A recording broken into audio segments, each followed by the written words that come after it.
नमस्कार। आज हम जानेंगे 16वें श्लोक का अर्थ। समस्त विश्व की उपासना भगवान की ही उपासना कैसे है, यह स्पष्ट समझाने के लिए अब 4 श्लोकों द्वारा भगवान इस बात का प्रतिपादन करते हैं कि समस्त जगत मेरा ही स्वरूप है। श्लोक 16।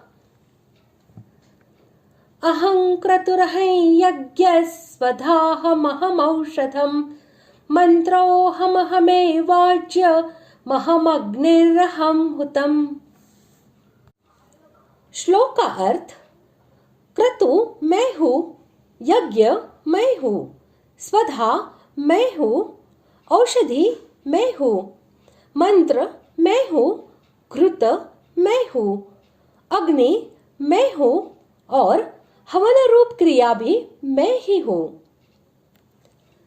इस श्लोक में भगवान ने यह दिखलाया है कि देवताओं और पितरों के उद्देश्य से किए जाने वाले जितने भी श्रौत स्मार्त कर्म और उनके साधन हैं, सब मैं ही हूँ।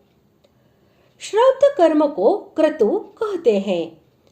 पंचमहायज्ञादि स्मार्त कर्म यज्ञ कहलाते हैं और पितरों के निमित्त प्रदान किया जाने वाला अन्न स्वधा कहलाता है।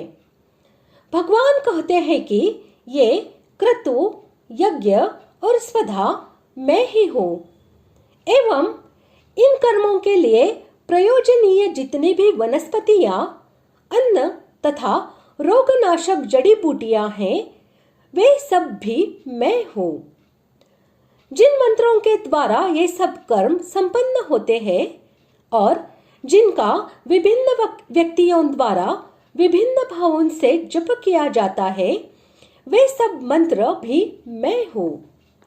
यज्ञ के लिए जिन घृतादि सामग्रियों की आवश्यकता होती है, वे सब हवि भी मैं हूँ।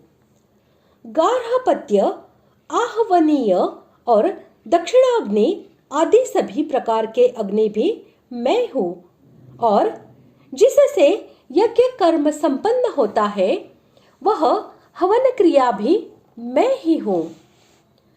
अभिप्राय यह है कि यज्ञ, श्राद्ध आदि शास्त्रीय शुभ कर्म में प्रयोजनीय समस्त वस्तुएं, तत्संबंधी मंत्र जिसमें यज्ञादि किए जाते हैं, वे अधिष्ठान तथा मन, वाणी, शरीर से होने वाली तद्विषयक समस्त चेष्टाएं, ये सब भगवान के ही स्वरूप है।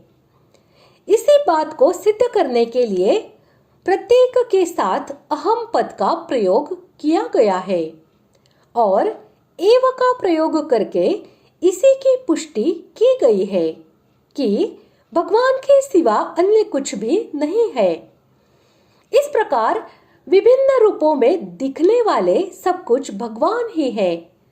भगवान का तत्व न समझने के कारण ही सब वस्तुएं उनसे पृथक दिखती है।